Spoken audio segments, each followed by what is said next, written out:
Mesdames, Messieurs, bienvenue à l'émission Zoom. Cette semaine, nous recevons Madame Louise Nadeau.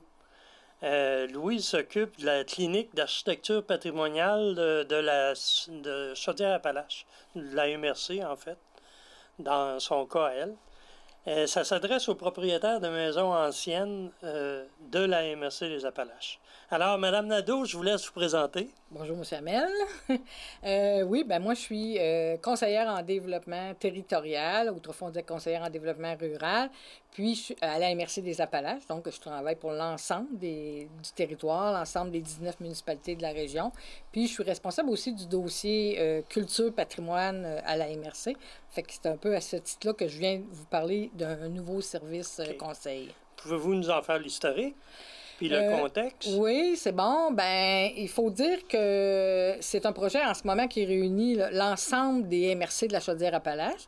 Par contre, il y a déjà eu un projet pilote, puis auquel nous, on avait participé. C'est en 2010-2014. Il y avait 4 MRC de la Chaudière-Appalaches. Il y avait Lobinière, Bellechasse, Robert Clich et évidemment la MRC des Appalaches.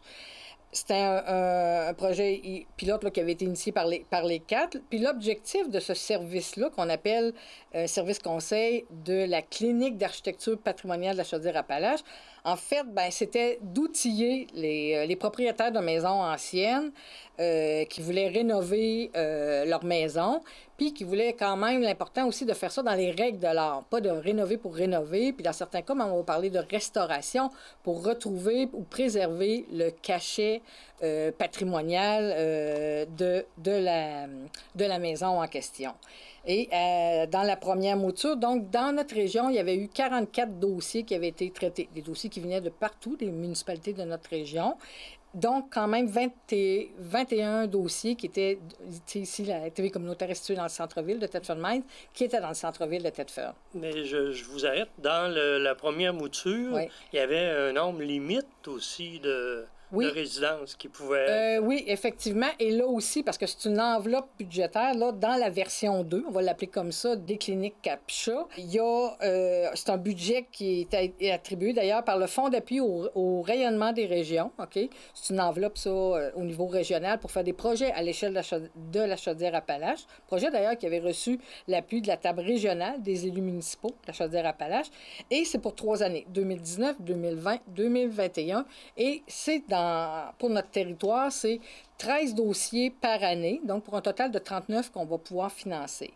Et je ne vous cacherai pas que le recrutement chez nous, sur notre territoire, est quand même assez difficile. C'est inégal d'un territoire à l'autre parce que c'est sûr que des MRC, pensez aux MRC de Lobinière, Bellechasse, qui sont près du fleuve, des territoires plus anciens, fait que le patrimoine bâti est clairement plus riche là, en termes de maisons, ouais, d'édifices. Et puis, il y a aussi une confusion beaucoup autour du mot patrimoine, OK, puis d'une maison patrimoniale. Je le vois par les questions que je reçois, moi, concernant ce service-là, parce que les gens pensent qu'il va y avoir un contrôle réglementaire après ça et qu'il y a des interventions qu'ils ne pourront plus faire ou ils devront faire tel genre d'intervention s'ils veulent rénover leur maison. Mais c'est pas le cas. Ça, il faut qu'il y ait un statut de protection pour que ce soit le cas, puis qu'un propriétaire ait des obligations comme ça à rencontrer. Parce qu'il faut savoir qu'un statut de protection pour un édifice patrimonial, il y en a très, très peu dans tout le territoire de la Chaudière-Appalaches. D'abord, on peut avoir un statut de protection qui est donné par le ministère de la Culture et des Communications. Dans notre région, on a le site patrimonial de Kenose Mills, avec ses 4 églises. Ça a été classé, voyez-vous, là, je regarde l'année, en 2012, là, par le ministère de la Culture et des Communications. Il y a aussi, en vertu de certaines dispositions de la loi sur le patrimoine culturel, les municipalités, maintenant, peuvent aussi procéder à la citation qu'on appelle des meubles.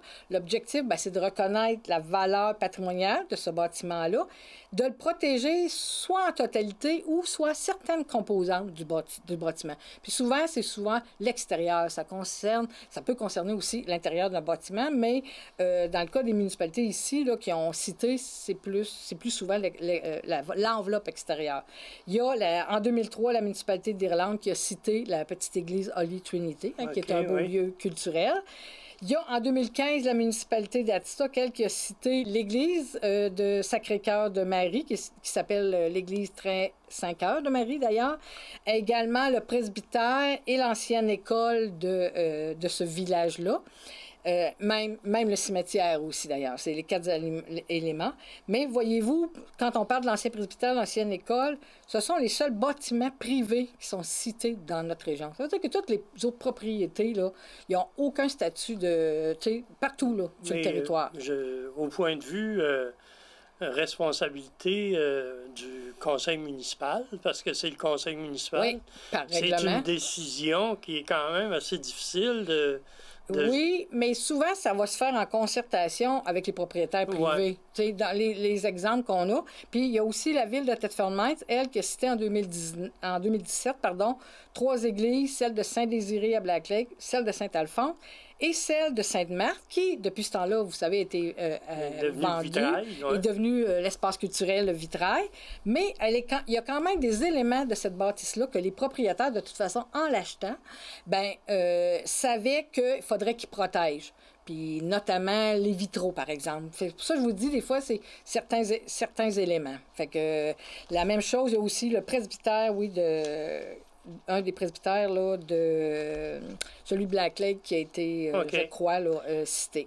Fait qu'il y a une autre façon aussi, des fois, de protéger certains, pour les municipalités, un autre outil qui existe, qui est le plan d'implantation et d'intégration architecturale. Sans doute que, comme maire, M. Hamel, vous connaissez ça. Bien, ça, c'est le dernier en lice. Oui, qu'on peut. Puis, il peut avoir là-dedans des critères qu'on va joindre dans ce plan-là pour s'assurer que certaines résidences, OK, pas les résidences de tout le territoire d'une municipalité. C'est 1950 et. Oui, mais moins. Ça, c'est la municipalité qui va en décider. Ça se peut que ce soit le cœur de son village, que ça concerne, mettons, une rue, tu sais, un petit espace, mais ça ne sera jamais pour l'ensemble de son territoire.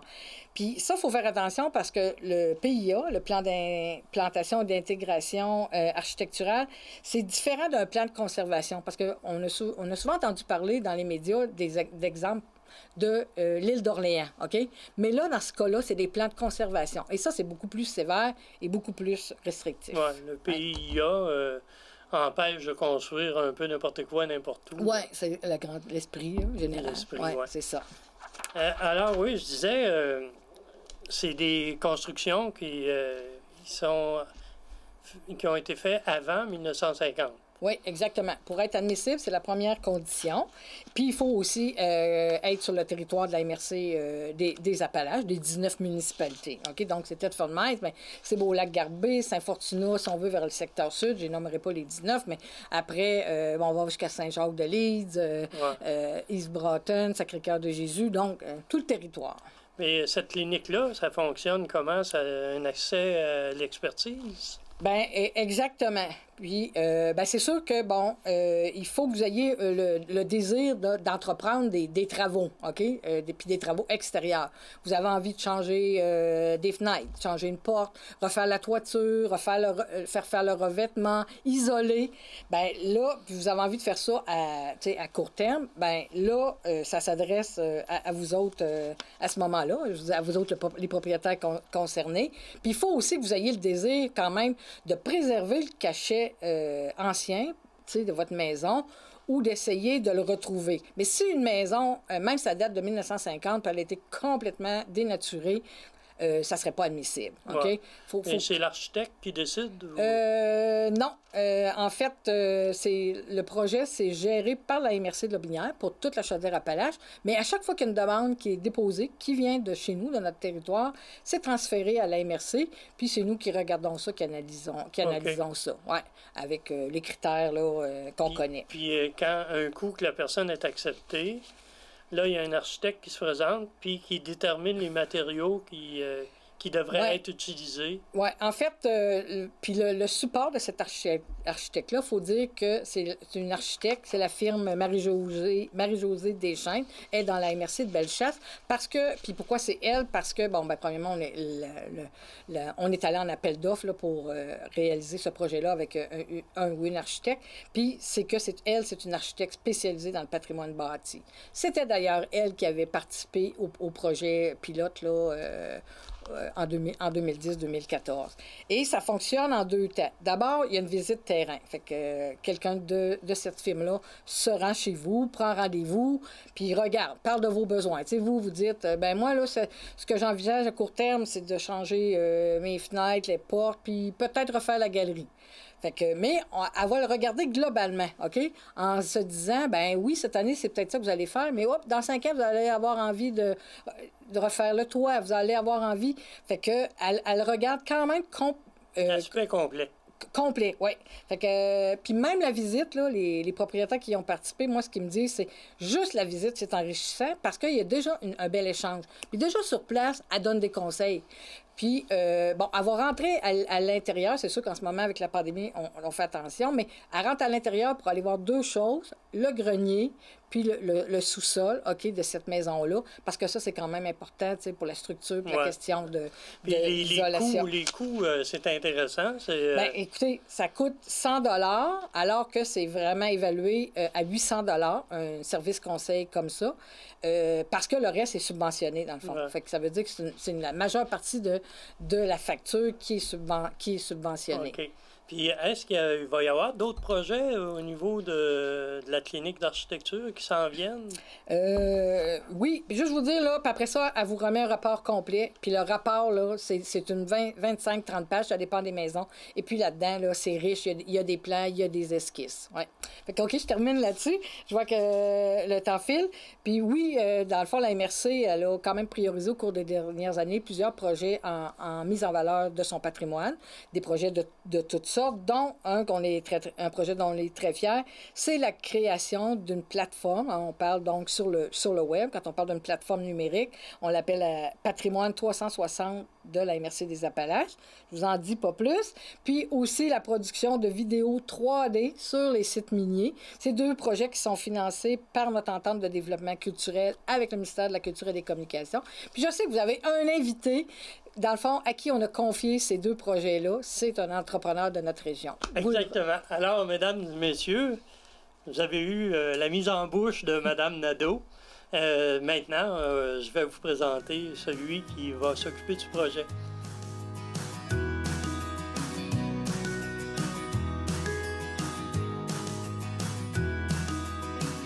Nous sommes avec M. Patrick Nadeau, copropriétaire de Nadeau Photo Solutions. Probablement que vous connaissez la compagnie, mais si vous ne la connaissez pas, ça serait intéressant que vous regardiez parce qu'il peut vous offrir des services qui sont vraiment exceptionnels. Dans le cas qui nous préoccupe en fonction du patrimoine, M. Nadeau a obtenu 2 contrats de la MRC et je le laisse expliquer ses contrats, se présenter d'ailleurs d'abord et expliquer ses contrats. M. Nadeau?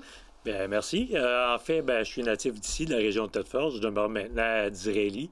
On a lancé Nadeau Photo Solutions il y a 11 ans, on fête notre 11e anniversaire. Et pour faire rapide, on a commencé en photographie sportive, on a fait de la photographie immobilière, puis on a évolué tranquillement vers la photo 360, un peu le principe de Google Maps, pour ceux qui sont plus familiers avec la technologie Google Maps, Google Street, pour aller jusqu'à la vidéo 360 et 3D qu'on peut regarder dans les casques de réalité virtuelle. La MRC nous a contactés il y a de ça, je pense qu'on peut même remonter à 1 an et demi environ, si ma mémoire est bonne. Il y avait eu préalablement d'autres contrats que vous avez été accordés, dont faire chacun des villages de la MRC. Oui, chacune des municipalités. Mais là, c'est nouveau. Oui, là, c'est nouveau. On est un peu sur le même concept. C'est un peu complémentaire à ce qui avait déjà été fait en place avec les municipalités. En fait, dans le temps, on avait fait des images panoramiques 360 au-dessus de chacune des municipalités.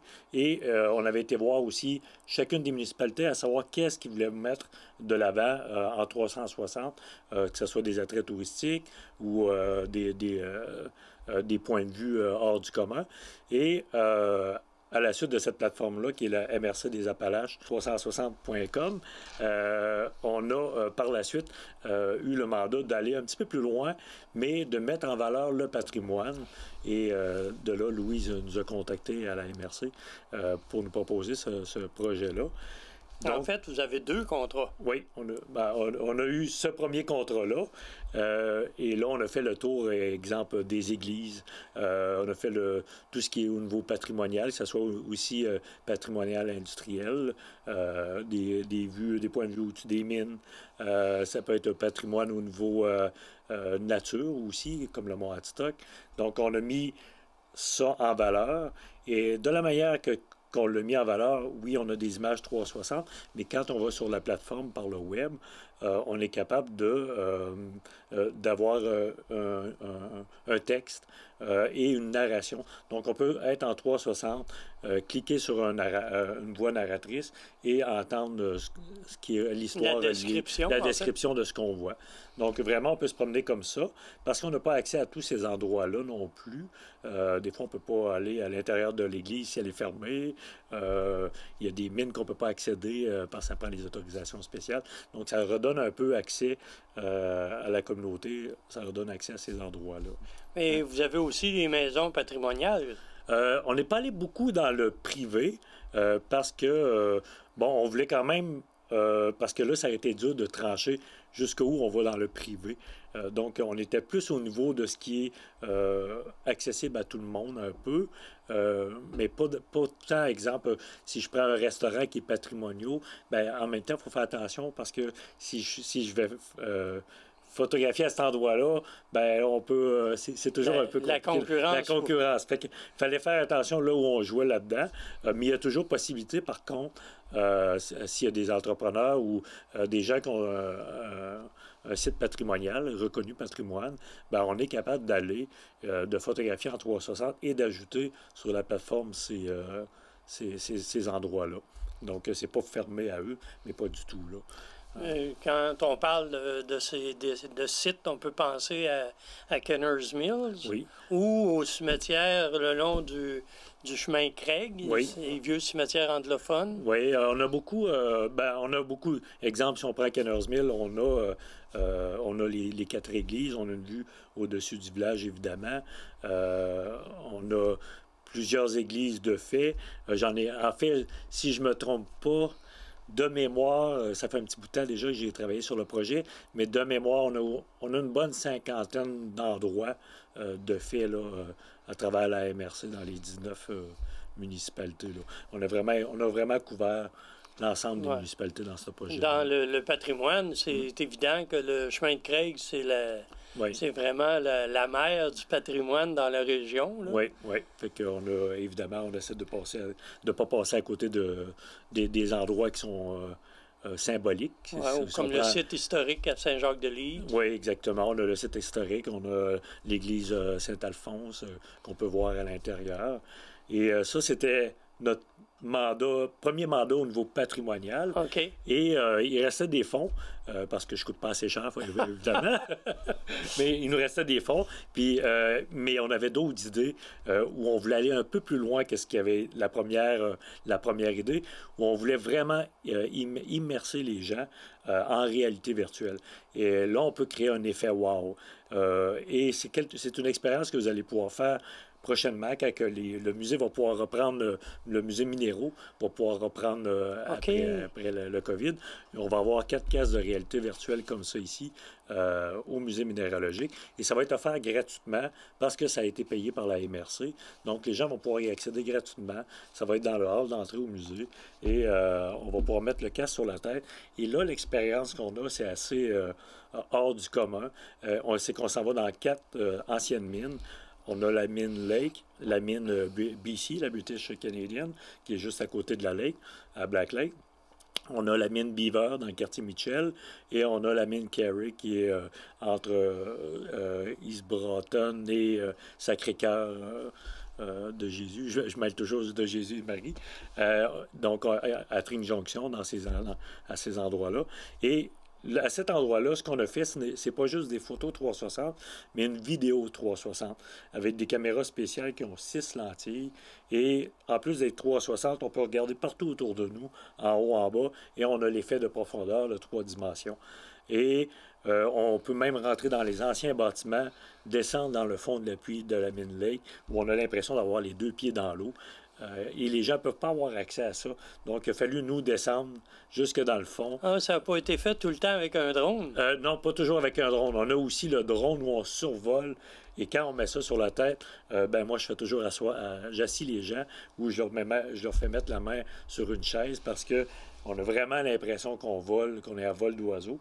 Puis les gens peuvent avoir... Si les gens ont le vertige à la base, ils peuvent avoir un bon feeling, là. Mais il faut se parler. Il faut dire, je ne suis pas vraiment dans les airs. Je suis assis, je suis en sécurité. Mais c'est quelque chose à expérimenter. Ça va être ouvert à toute la population. Ça fait que c'est... Ça va être au musée. Au musée Minéraux, oui. Fait qu'en fait, c'est 4 vidéos qui durent environ 5 minutes chacune. Ça va être après la pandémie ou... Oui, ça va être après la pandémie. Non, à partir du moment où les musées vont être en mesure d'ouvrir, avec les normes qu'ils vont mettre en place éventuellement. Et le musée, c'est aussi pour rassurer les gens, mais aussi, pas juste rassurer, mais avec les normes, le musée, c'est grillé d'un appareil à rayon UVC pour désinfecter les casques. OK. Fait que, entre chaque personne qui met le casque, ça passe dans une boîte qui nettoie tout ça. On met le casque, puis... c'est bon. Ouais. Tu disais que tu as fait la mine du lac, mais pas remplie d'eau. Pas encore. Et puis c'est là que c'est intéressant aussi. Elle se remplit parce que je la photographie presque à chaque année, puis je vois l'évolution. Elle n'est pas remplie d'eau, mais on voit que ça s'en vient. Mais ces images-là vont rester aussi. Puis quand que dans 10 ans, le niveau d'eau va remonter beaucoup. Quand on va remettre le casque dans 10 ans, là, on va vraiment avoir accès à quelque chose qu'on n'a plus accès du tout. Puis on est allé filmer aussi à des endroits comme l'ancien Belvédère. Oui. On se retrouve sur l'ancien Belvédère, puis pour plusieurs personnes de la population, ils connaissent cet endroit-là, fait qu'ils vont avoir le feeling de retourner là. Mais ça doit avoir été fait au drone, ça? Non, ça a été fait au drone et il a fallu se faufiler, là. Oui, parce que le ministère vous aurait pas laissé aller là. C'est peut-être pas. la mine, moi, j'ai les autorisations pour la mine. Au niveau ministère, je sais pas. Moi, je suis allé... Il n'y a pas grand... quand on passe par... Il n'y a pas d'avertissement. Il n'y a pas de clôture qui ferme tout. Il y a des blocs de béton, mais ça voyage. C'est sûr que peut-être... Moi, l'idée, c'était d'amener les gens là... À voir l'ancien Belvédère. Sortir... Si je ne pouvais pas y aller, j'aurais amené les gens là où ils pouvaient aller. Moi, je vais aller plus loin que ça. Et puis, on peut même aller sur le bord de la route 112, où on voit vraiment le pourquoi ils l'ont fermé. On voit vraiment pourquoi la route s'est ramassée dans le fond.